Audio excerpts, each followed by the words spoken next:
My goal in this overview of the book of Ruth is to show the key verse, the theme, and the overall structure that I would use if I were teaching it. I am going to focus just on chapter 1. If you're teaching it as one overview, you can summarize the details of chapters 2 through 4. If you're teaching it as 2 lessons, you can go into more detail on your second lesson. Let's get started. The key verse in Ruth 1 is verse 16. Very familiar. Ruth says to Naomi, "Do not urge me to leave you or to turn back from following you.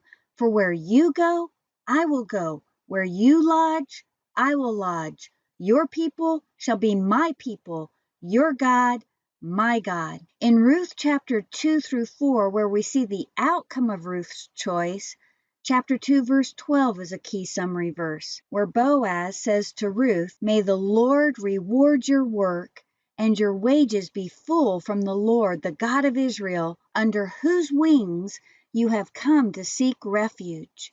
It highlights the underlying theme that unfolds in the story details. Where am I going for security? Those who leave what seems to be a secure life in order to follow the true God of Israel will not be disappointed. I've divided chapter 1 into 3 sections. The story begins with Naomi goes back to Bethlehem. How did she leave Bethlehem? That's where the story begins.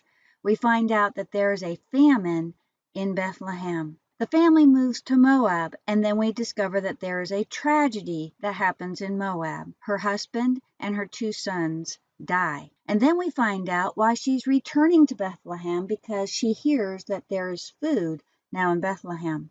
Point number 2 is that Ruth gives up a secure future in Moab. We see the contrast between Ruth and Orpah, her sister-in-law, and then we see the pivotal verse that Ruth gives her vow to join with Naomi's God and with Naomi's people. Finally, at the end of chapter 1, we have Naomi and Ruth arriving in Bethlehem, and they have nothing. So Ruth has given up all these things. She arrives with apparently nothing to show for her choice. Here are some useful facts to have as you study the passage. First, it's obvious that 2 places are going to be really important to understand the story, and the first one is Bethlehem. Now, if you remember from Judges, we've already seen Bethlehem at the very end of Judges in chapter 17. There's a Levite from Bethlehem who becomes a priest to the tribe of Dan. And then in Judges 19, there's a Levite that has a concubine who's from Bethlehem. So when we get to the book of Ruth, it's really the 3rd picture of Bethlehem.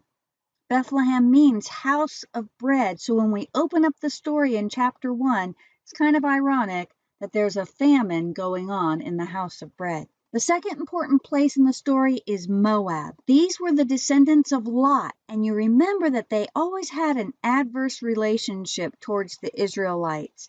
Years previously, they had tried to hire Balaam to curse Israel as they were entering the land, and then they had sent women out to party with the Israelite men and lead them to worship their false gods. So the Moabites worship a false god, Chemosh, and they are filled with idolatry and sensuality. Third, according to the book of Deuteronomy, drought and famine was God's way of getting his people's attention to turn back to him from the Baal worship. So what we see here at the beginning of the story is a man who has the true God of Israel, and rather than seeking him, he is taking his family to an ungodly place filled with idol worship in order to, quote unquote, provide and protect them. He is seeking his security outside of God. Fourth, after the tragedy strikes, Naomi hears that there is food in Bethlehem. Well, isn't there food in Moab? Of course there is.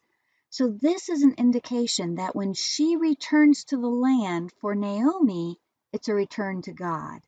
Fifth, for Ruth, we have just the opposite picture than in Naomi.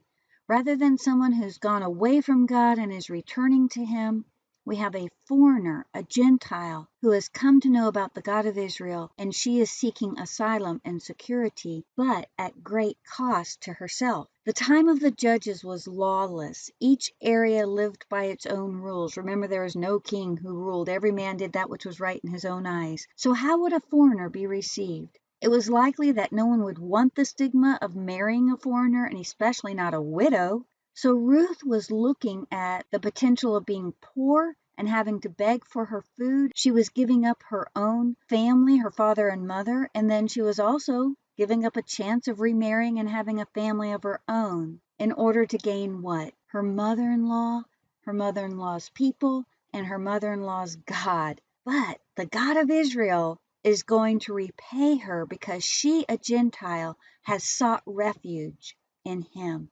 Lastly, the greatest reward that Ruth is given is to be part of the ancestry of King David. And this comes at the very end of the book and is repeated in the first chapter of Matthew. She is one of 4 women mentioned in Matthew's genealogical account. Now you remember that Boaz's mother is Rahab, another Gentile, another foreigner who has put their faith in the God of Israel and found favor. As you prepare this lesson to teach, take a minute to ask yourself where your security is for a good life. What have you given up in order to follow the God of Israel? And then, what reward does God promise to those who have given up the security of this life to seek refuge in Him? Many blessings as you teach God's Word.